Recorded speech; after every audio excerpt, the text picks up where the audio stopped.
Hello. So this application will allow you to add multiple discounts to your sales, purchase, and invoices, and it will also allow you to add that multiple discounts in your report that you print for sales, purchase, and invoice individually. So let's see how that's possible. For that, we need to first give the user rights. So I will go to settings, users, and I will give users the rights that's required. So if I scroll down, I have the option over here to give the rights to provide multi-discount in purchase, invoice, and sales. You can enable this.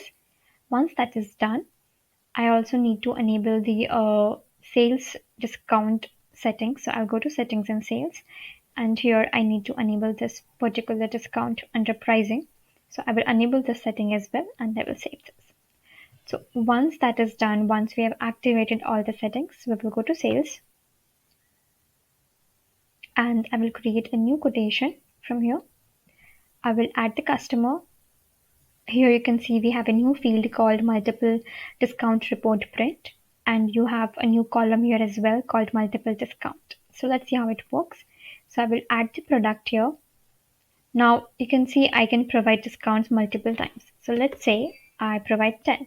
So here you can see I have provided 10% discount. But what if I save this and the demand of the discount is more? So here I can just add 5 more, let's say maybe.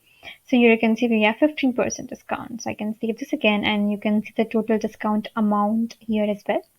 Now, what this particular field does is that it allows you to print your sales report with and without this particular column. So now if I'm going to print this quotation or order, I have not enabled this particular field called multiple discount report print. So this particular column will not be visible in my report. So you can see that I do not have that. I just have 15% discount. But just in case, if I also want this multiple discount column, I will enable this, save this, and print this quotation or order again.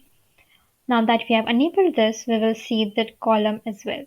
So here you can see that we have the column of multi-discount and plus 5, and the discount percentage is 15%. So you can see that this will allow you to see that how many times you provided the discount on a single order. So this is how it works. Similarly, it also works for purchase and invoice. So let's see how that works as well. I'll go to purchase. I'll create a new quotation from here. I will add the vendor details. Here you can see we have the similar field. I will add the product. I can add multiple discounts over here. Let's say 15 plus 4 plus 1. Just randomly. I will save this.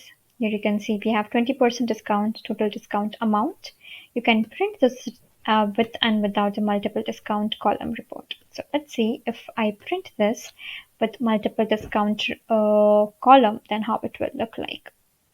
So here we have the report for the purchase with the multiple discount. So here you can see this is how it looks like, and if you do not opt that particular field, this particular column will not be visible.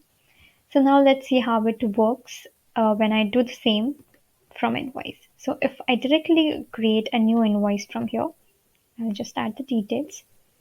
I'll add the customer. Here you can see we have the similar field as well. I will add the product here. This time let me add a few more products. So I'll add 2 products here. I can add multiple discounts for them. Let's say I'm adding this much. I'm adding 10 plus 2 plus 3 maybe, and I can save this. So here you can see we have the discount amount. We have 10% discount on 15.80. We have a 15% discount on 147, that is 22.5, and this is the total discount amount. I can print this with and without the multiple discount column, obviously. So I will save this and I will print this with the multiple discount column. So let me print that and let's see how it looks. So here we have the report. Here you can see I have the multiple discount. I have the 2 columns, the discount percentage, and the discount amount as well. So this is how the application works. If you have any questions, please leave your questions in the comment section below and we will get back to you with an answer. Also, do not forget to like our video and subscribe to our channel. Until then, thank you.